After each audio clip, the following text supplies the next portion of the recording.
होती रही है। इसलिए ये जो विषय था इसकी सच्चाई सामने आना बहुत जरूरी था, क्योंकि मैं जब 2005 में मैं जी न्यूज में काम करता था और तब मैंने इस केस पे इन्वेस्टिगेशन शुरू किया था। तो जब मैंने इन्वेस्टिगेशन शुरू किया तो जो नए तथ्य मेरे सामने, जो नए फैक्ट्स जो मेरे सामने आए, उससे साफ नजर आ रहा था कि जो एक नैरेटिव सेट किया गया है गांधी की हत्या के नाम पर, कि गांधी की हत्या के लिए हिंदुत्व की आइडियोलॉजी जिम्मेदार है, गांधी की हत्या के लिए एक्सट्रीम जो हिंदुत्व को सोचते हैं वो उन लोगों ने गांधी की हत्या की, और गांधी की हत्या का इस्तेमाल जो है बार बार हिंदुत्व को पीछे धकेलने के लिए किया गया। तो इस सही नैरेटिव में अगर देखा जाए तो ये एक कहानी गढ़ी गई। बेसिकली गांधी की हत्या की वजह जो थी वो हिंदुत्व नहीं थी। गांधी की हत्या की वजह थी, तीन वजह थी। पहली वजह तो ये थी कि गांधी की जो मुस्लिम अपीजमेंट की जो पॉलिसी थी वो उनकी हत्या की वजह बनती है। दूसरी उनकी हत्या की वजह जो है वो जो रिफ्यूजी आए थे पाकिस्तान से, हिंदू और सिख शरणार्थी आए थे, उनके साथ जो गांधी और उस समय के नेहरू सरकार का जो रूखा व्यवहार था, वो दूसरी वजह उनकी हत्या की बनती है। और तीसरी वजह जो उनकी हत्या की बनती है वो ये बनती है कि जो 55 करोड़ रुपए पाकिस्तान को देने के लिए उन्होंने आखिरी में अनशन किया था। तो ये उनकी हत्या की वजह है। लेकिन राजनीतिक इस्तेमाल करने के लिए गांधी की हत्या की वजह बार बार बताई गई कि हिंदुत्व की वजह से गांधी की हत्या हुई, और इसकी वजह थी पंडित जवाहरलाल नेहरू की सो कॉल्ड सेक्युलर पॉलिसी, कि जैसे ही गांधी की हत्या हुई तो गांधी कहते हैं ना, आप लोगों ने सुना होगा कि किसी की चिता पर राजनीति की रोटियां सेकना, एक जुमला चलता है पॉलिटिक्स में। तो भारत में, आजाद भारत में, अगर पहली बार किसी की लाश पर राजनीति की रोटियां सेकी गई या किसी की चिता पर राजनीति की रोटियां सेकी गई तो वो गांधी जी थे, और रोटियां सेकने का काम पंडित जवाहरलाल नेहरू ने किया था। उन्होंने गांधी की हत्या का इस्तेमाल किया। उन्होंने गांधी की हत्या का इस्तेमाल करके अपने स्कोर सेटल किए, अपने टारगेट्स उन्होंने फिक्स कर रखे थे पहले से। और गांधी की हत्या के बाद नेहरू को वो मौका मिल गया तो उन्होंने आरएसएस पर प्रतिबंध लगा दिया, हिंदुत्व की विचारधारा को कुचलना शुरू कर दिया, मुस्लिम अपीजमेंट को हद से ज्यादा बढ़ा दिया। और उसका असर क्या हुआ? उसका असर ये हुआ कि जब ये तीनों चीजें नेहरू सरकार ने जो की और उनके बाद उनकी आगे की सरकारें भी कांग्रेस की फॉलो करती रही, तो 80s के आखिरी में आके हिंदुओं के मन में यह भाव आ गया कि हमारे साथ गलत हो रहा है और मुस्लिम अपीजमेंट हो रहा है, जिसकी वजह से हिंदू मुस्लिम रिलेशन एक बहुत तेजी से बिगड़ना शुरू होते हैं। अयोध्या के अंदर एक बाबरी के ढांचे को ढा दिया जाता है। तो अगर हम क्रोनोलॉजी पूरी देखें तो इसकी जड़ में कहीं ना कहीं गांधी हत्याकांड था, जिसकी वजह से हिंदुत्व को जब पीछे धकेला गया तो वो एक फोर्स के साथ 80-90 के दशक के अंदर वापस आया। और तो ये विषय ऐसा है जिसने भारतीय राजनीति को बहुत ज्यादा प्रभावित किया है, इसलिए मैंने इस टॉपिक पे बुक लिखी। पर सर, उनके लिए ये भी तो कहते हैं कि पार्टीशन जब हो रहा था तो उन्होंने कोई स्टैंड नहीं लिया, मतलब उनके उसके अगेंस्ट खड़े नहीं हुए कि नहीं पार्टीशन नहीं होगा। देखिए, आपने बहुत ही अच्छा सवाल पूछा है, क्योंकि हमको बचपन से क्या पढ़ाया, आपने भी स्कूल में वो पढ़ा, मैंने भी स्कूल में पढ़ा, और मेरे से जो पिछली पीढ़ियां थी हमसे उसने भी पढ़ा। हमें बचपन से क्या पढ़ाया गया कि गांधी ने हमेशा कहा कि पार्टीशन मेरी लाश पर होगा, है ना, देश के दो टुकड़े करने से पहले मेरे शरीर के दो टुकड़े कर दो। ये हमेशा गांधी कहते रहे, यही हमको पढ़ाया गया। इससे बड़ा कोई सफेद झूठ नहीं है।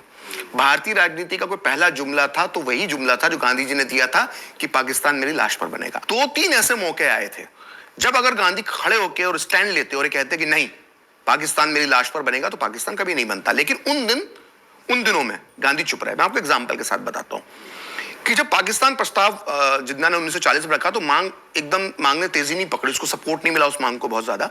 लेकिन 1942 में जब पूरी कांग्रेस को नेताओं को गिरफ्तार कर लिया अंग्रेजों ने, तो जिन्ना को एक खुला मैदान मिल गया और जिन्ना ने तेजी से आगे बढ़ना शुरू किया और मुस्लिम सेंटिमेंट्स को उसने भुनाना शुरू किया। और 45-46 में 1945-46 में इंडिया में एक इलेक्शन हुआ।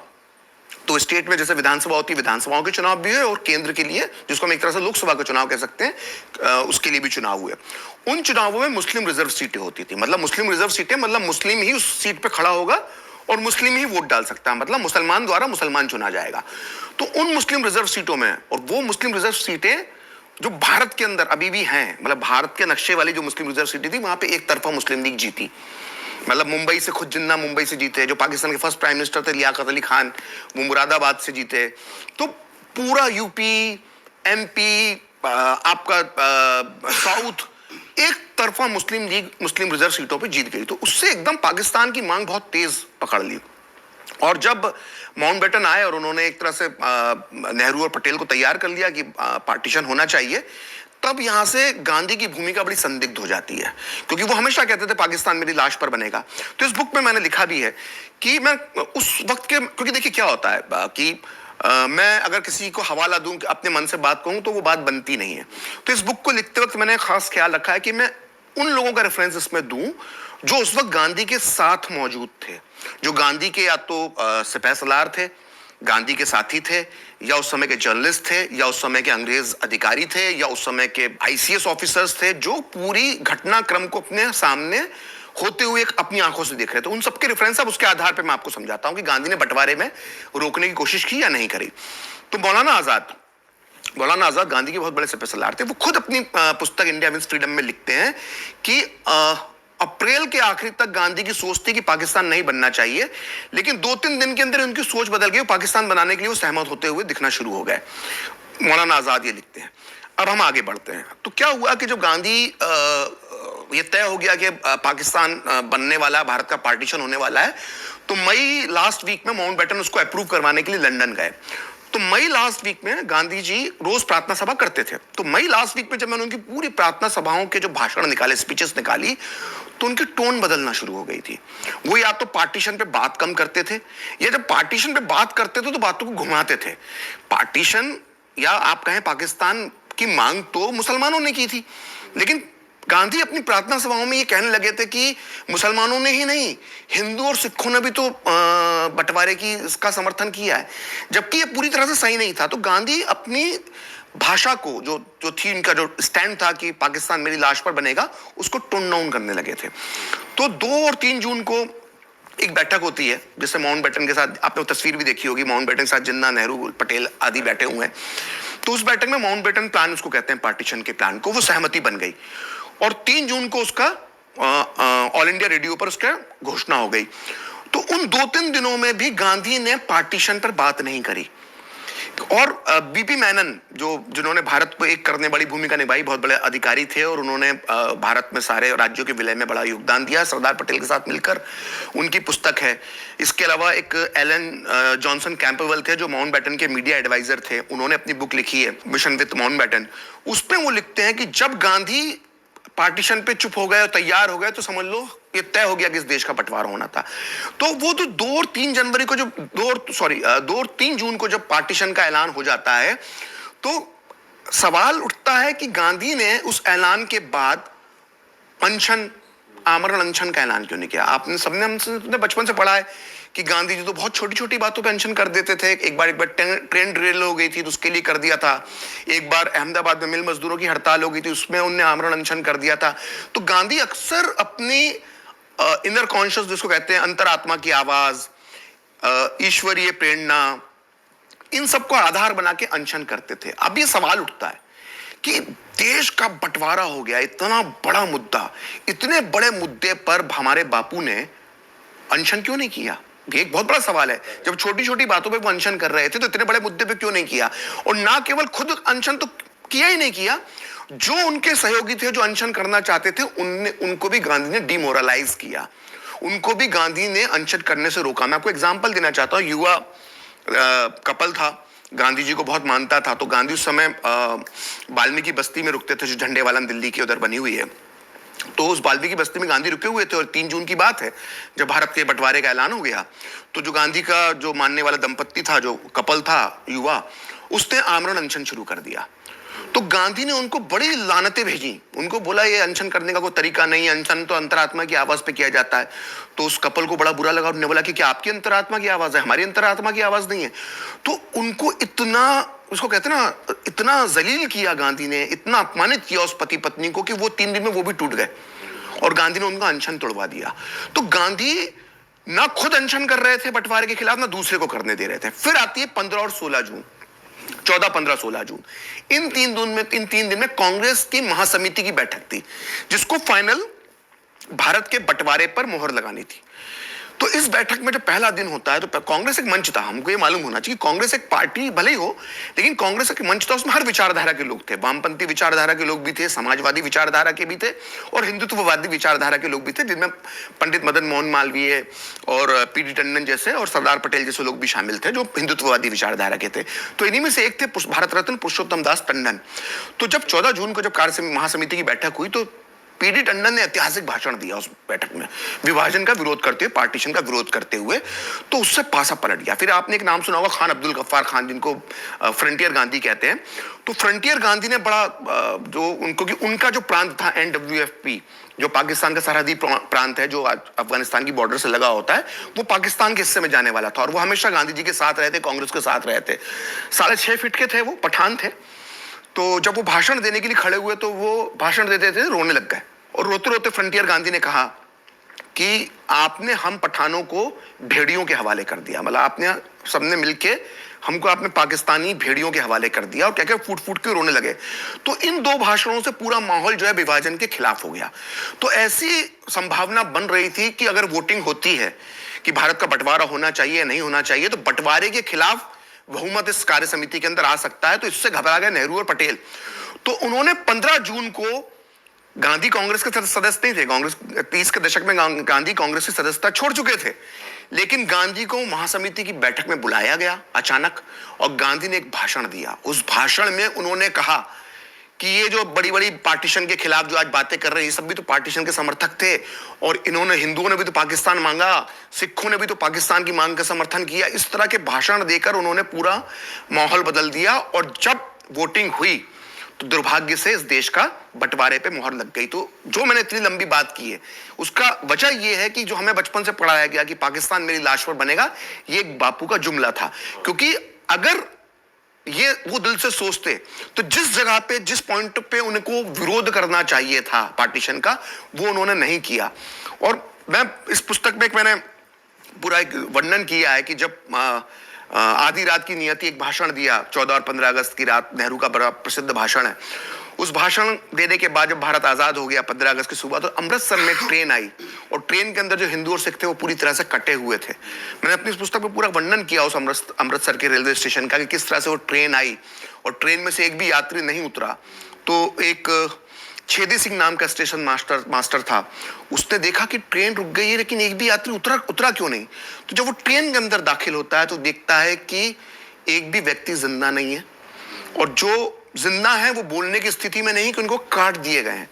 छोटे छोटे बच्चे जो जीवित बच गए हैं गलती से, वो अपनी माँ के स्तन ढूंढ रहे हैं दूध पीने के लिए, लेकिन वो स्तन उनको मिल नहीं रहे हैं क्योंकि स्तन तक काट दिए गए हैं उनके। तो उस स्थिति में छेदी सिंह घबरा जाता है वो दृश्य देखकर और छेदी सिंह जोर से चिल्लाता है कि घबराओ मत, अमृतसर आ गया है। और अचानक कुछ हाथ हिलने लगते हैं इस उम्मीद में कि अब शायद हम बच जाएंगे। तो इस पुस्तक में मैंने साफ साफ लिखा है कि अगर उन लाशों में से एक भी लाश अगर बोल पाती तो वो यही बोलते कि बापू देखो, आपकी लाश पर तो नहीं लेकिन मेरी लाश पर पाकिस्तान बन गया। तो जो बापू जो कहते थे कि मेरी लाश पर पाकिस्तान बनेगा, तो उनकी लाश पर पाकिस्तान नहीं बना। पाकिस्तान बना 30 से 50 लाख हिंदू और सिख लोगों की लाशों पर। और जो कहते ना कि हमको दे दी हमें आजादी बिना खड़क बिना ढाल, साबरमती के संत तूने कर दिया कमाल। हमको बचपन से पढ़ाया गया कि हमको अहिंसा से आजादी मिली। ये कैसी अहिंसा से मिली आजादी थी, जो आजादी 30 से 50 लाख लाशों के ढेर पे खड़ी होकर हमको मिली है।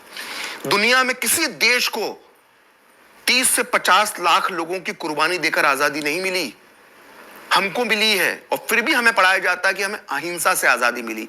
इतनी हिंसा तो दुनिया के किसी देश में नहीं हुई आजादी से पहले और आजादी के बाद जो हमारे देश में ने भुगती है। और फिर भी हमको एक घुट्टी पिलाई गई बचपन से हमारी स्कूलों की और कॉलेजों की किताबों में कि हमें अहिंसा से आजादी मिली। तो इससे बड़ा झूठ कुछ, इससे बड़ा मिथ कुछ हो नहीं सकता।